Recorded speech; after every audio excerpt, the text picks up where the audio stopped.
Howdy, y'all. The Flooper and I are having another taste testing today.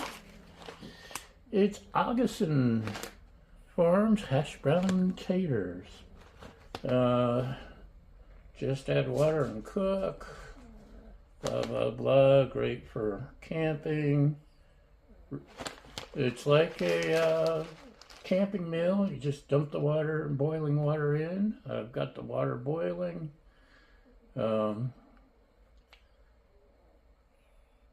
We'll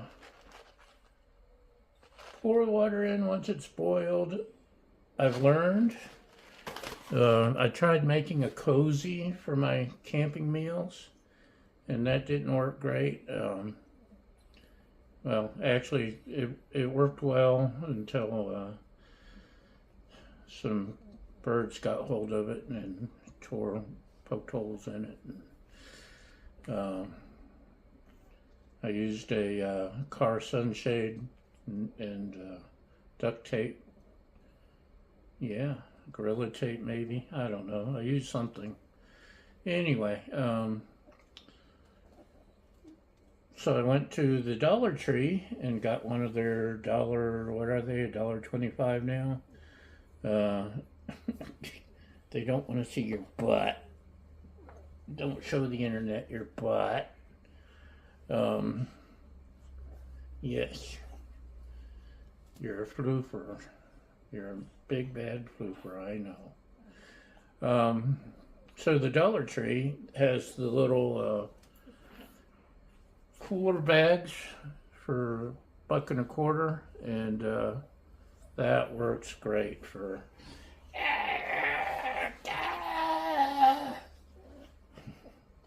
sorry, distractions. That works great. You pour the water in your camp meal, put it in the cooler bag, and that helps keep the heat in. It's much easier than building your own cozy. And it really does a great job of rehydrating things.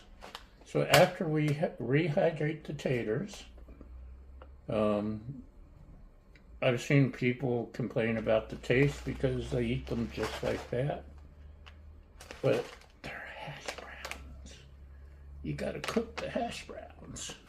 So we're gonna do that, and let's see how it comes out.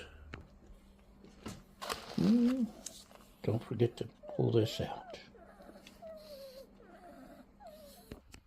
Okay, there's our thermal bag.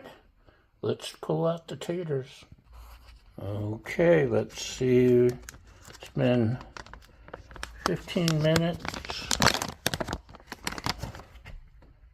Does that look? It's probably hot.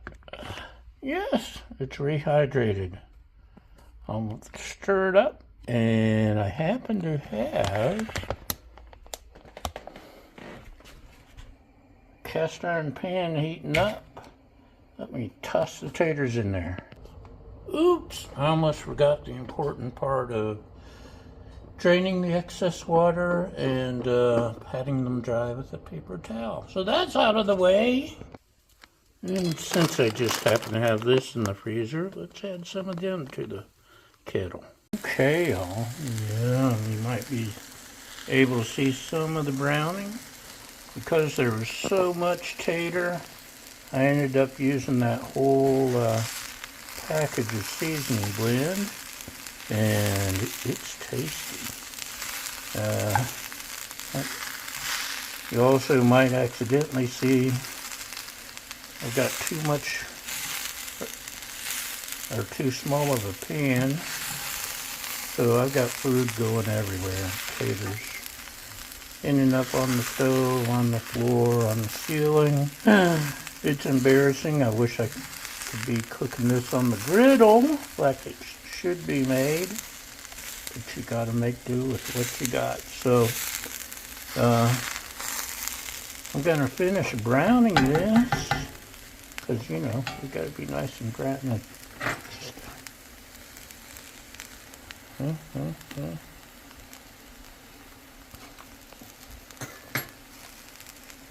good. It's good. Definitely need to brown more. Maybe I could have squished out a little more water. But it's come along good, and my loan came through, so I can afford a dozen eggs. And I'm gonna, since I got my cast iron all nice and hot and the spatula out, I'm going to fry me up an egg or two. Maybe toss some salsa on here. And with the seasoning blend, this is really good. Now, if you're fixing this at the campground, the extra step of having to pat it dry with, drain the water and pat it dry with paper towels might be a pain in the butt. But if you're around the house cooking on the griddle, it's pretty good. And these Augason Farms taters have a 5-year shelf life, so you'd be good to go. Good to keep in your pantry.